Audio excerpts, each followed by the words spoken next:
Oke, Assalamualaikum warahmatullahi wabarakatuh. Bertemu lagi dengan saya anak-anak dalam pembelajaran online geografi kelas 12 semester 2 materi tentang sistem informasi geografi.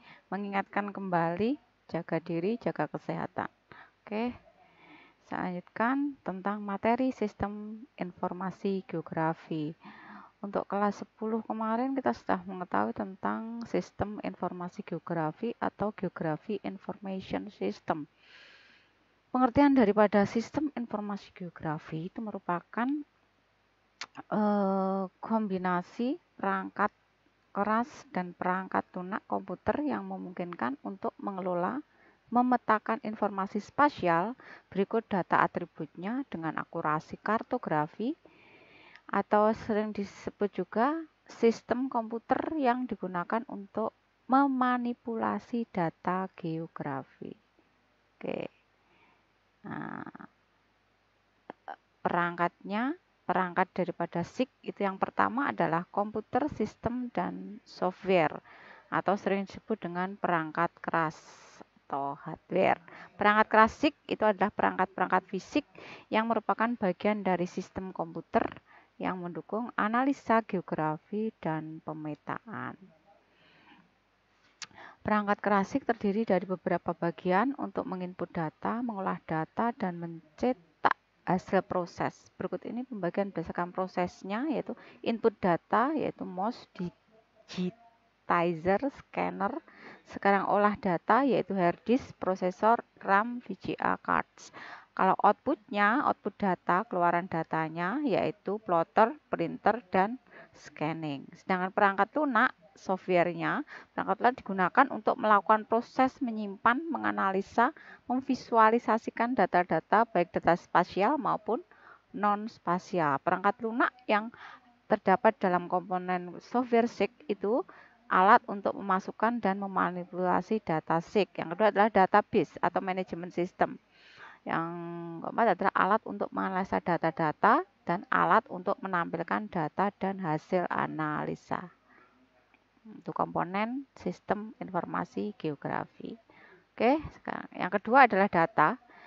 Data merupakan data spasial, itu bisa bereferensi dari keruangan dan kebumian yang akan diolah.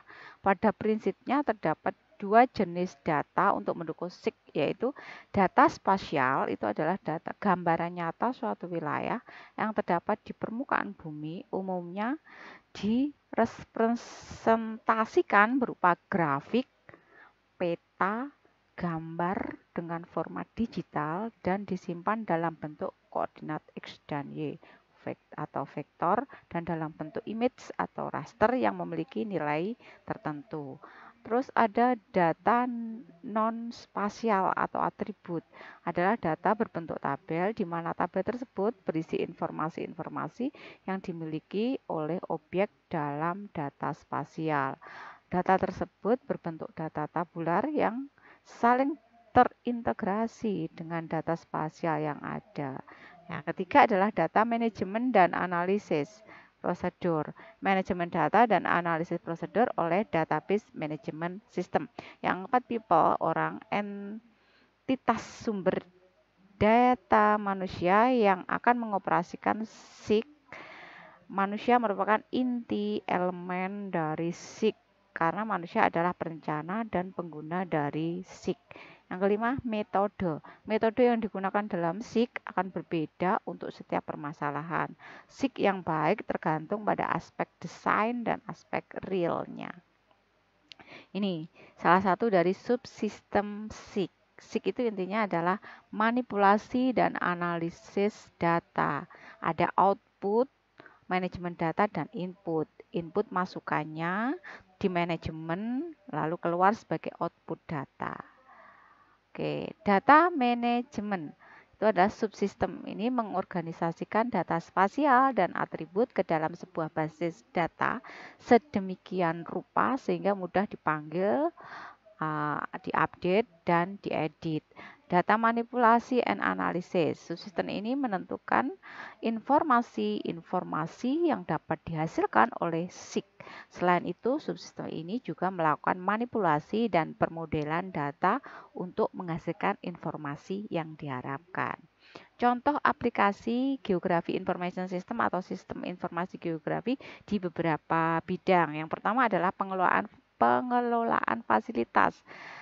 Nah, contohnya adalah peta skala besar, network analysis. Biasanya digunakan untuk pengelolaan fasilitas kota. Contohnya aplikasinya adalah penempatan pipa dan kabel bawah tanah, perencanaan fasilitas perawatan, pelayanan jaringan telekomunikasi. Yang kedua adalah sumber daya alam, studi kelayakan untuk tanaman pertanian, pengelolaan hutan, perencanaan tata guna lahan, analisis daerah bencana alam, dan analisis dampak lingkungan. Ketiga ada lingkungan. Kalau lingkungan contohnya adalah pencemaran sungai, danau, laut, evaluasi pengendapan lumpur di sekitar sungai, danau atau laut, permodelan pencemaran udara, dan lain-lain. Keempat adalah perencanaan. Ini hubungannya dengan wilayah dan wilayah yang kemarin adalah tata ruang wilayah. Contohnya adalah pemukiman transmigrasi, tata ruang wilayah, tata kota, relokasi industri, pasar, pemukiman, dan lain-lain. Yang kelima adalah ekonomi dan bisnis. Itu penentuan lokasi bisnis yang prospektif untuk bank, pasar swalayan, mesin ATM, showroom, dan lain-lain. Yang keenam adalah kependudukan, yaitu penyediaan informasi kependudukan, pemilihan umum, dan lain-lain. Yang ketujuh, transportasi, inventarisasi jaringan seperti jalur angkutan umum, analisis rawan kemacetan dan kecelakaan, manajemen transit, perencanaan rute, dan lain-lain. Yang kedelapan adalah telekomunikasi, inventarisasi jaringan, perizinan lokasi-lokasi, BTS beserta permodelan spasialnya, sistem informasi pelanggan, perencanaan pemeliharaan, dan analisis perluasan jaringan. Yang kesembilan adalah dalam bidang militer untuk ketahanan dan keamanan negara, yaitu penyediaan data spasial untuk rute perjalanan, logistik, peralatan perang, dan lain-lain. Manajemen tata guna lahan atau ruangan. SIG itu digunakan juga untuk menentukan zonifikasi lahan yang sesuai dengan karakteristik lahan yang ada. Misalnya, zonifikasi perkotaan diperuntukkan sebagai daerah pemukiman industri, perdagangan, perkantoran, fasilitas umum, dan jalur hijau.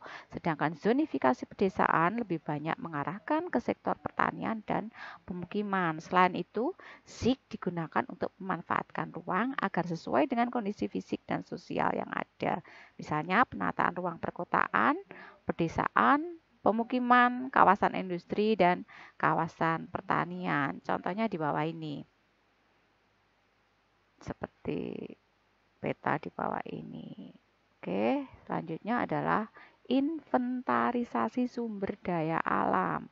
Dalam inventarisasi sumber daya alam, SIG berfungsi untuk mengetahui potensi dan persebaran sumber daya alam, mengetahui persebaran kawasan lahan seperti kawasan lahan yang mengalami perubahan atau alih fungsi lahan, kawasan lahan pertanian, perkebunan, dan peternakan, kawasan hutan yang masih baik dan sudah rusak, kawasan lahan potensial dan lahan kritis, rehabilitasi dan konservasi lahan, pemanfaatan perubahan penggunaan lahan. Yang C, mengawasi daerah rawan bencana alam. SIG dapat dimanfaatkan dalam pemantauan, pencegahan, dan rencana pembangunan kembali daerah bencana. Contohnya ini peta zonasi ancaman banjir lahar dingin. Ini bisa ketahui. Jadi kita bisa mengetahui daerah mana yang terdampak bencana alam.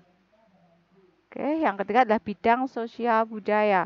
Dalam bidang sosial budaya, SIG dapat dimanfaatkan untuk mengetahui potensi dan persebaran penduduk, mengetahui pendataan dan pengembangan jaringan transportasi, pusat pertumbuhan dan pembangunan penduduk, kawasan industri, sekolah, serta pendataan dan pengembangan pemukiman.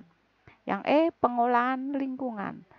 Manfaat SIG dalam upaya pemetaan kondisi lingkungan melakukan pengukuran monitoring, dan melakukan permodelan. Misalkan pemetaan wilayah erosi, penentuan arah pemanfaatan lahan, pemantauan perubahan lingkungan, pemetaan daerah bahaya bencana alam, pemetaan wilayah potensial sumber daya alam dan lingkungan hidup, pemetaan kawasan budidaya, pemetaan kawasan lindung, dan pemetaan tata ruang. Contohnya seperti ini. Sekian, terima kasih pembelajaran hari ini. Tetap semangat belajar di rumah, jaga diri, jaga kesehatan, tetap terapkan 3M ya, menjaga jarak, memakai masker, dan mencuci tangan. Assalamualaikum warahmatullahi wabarakatuh.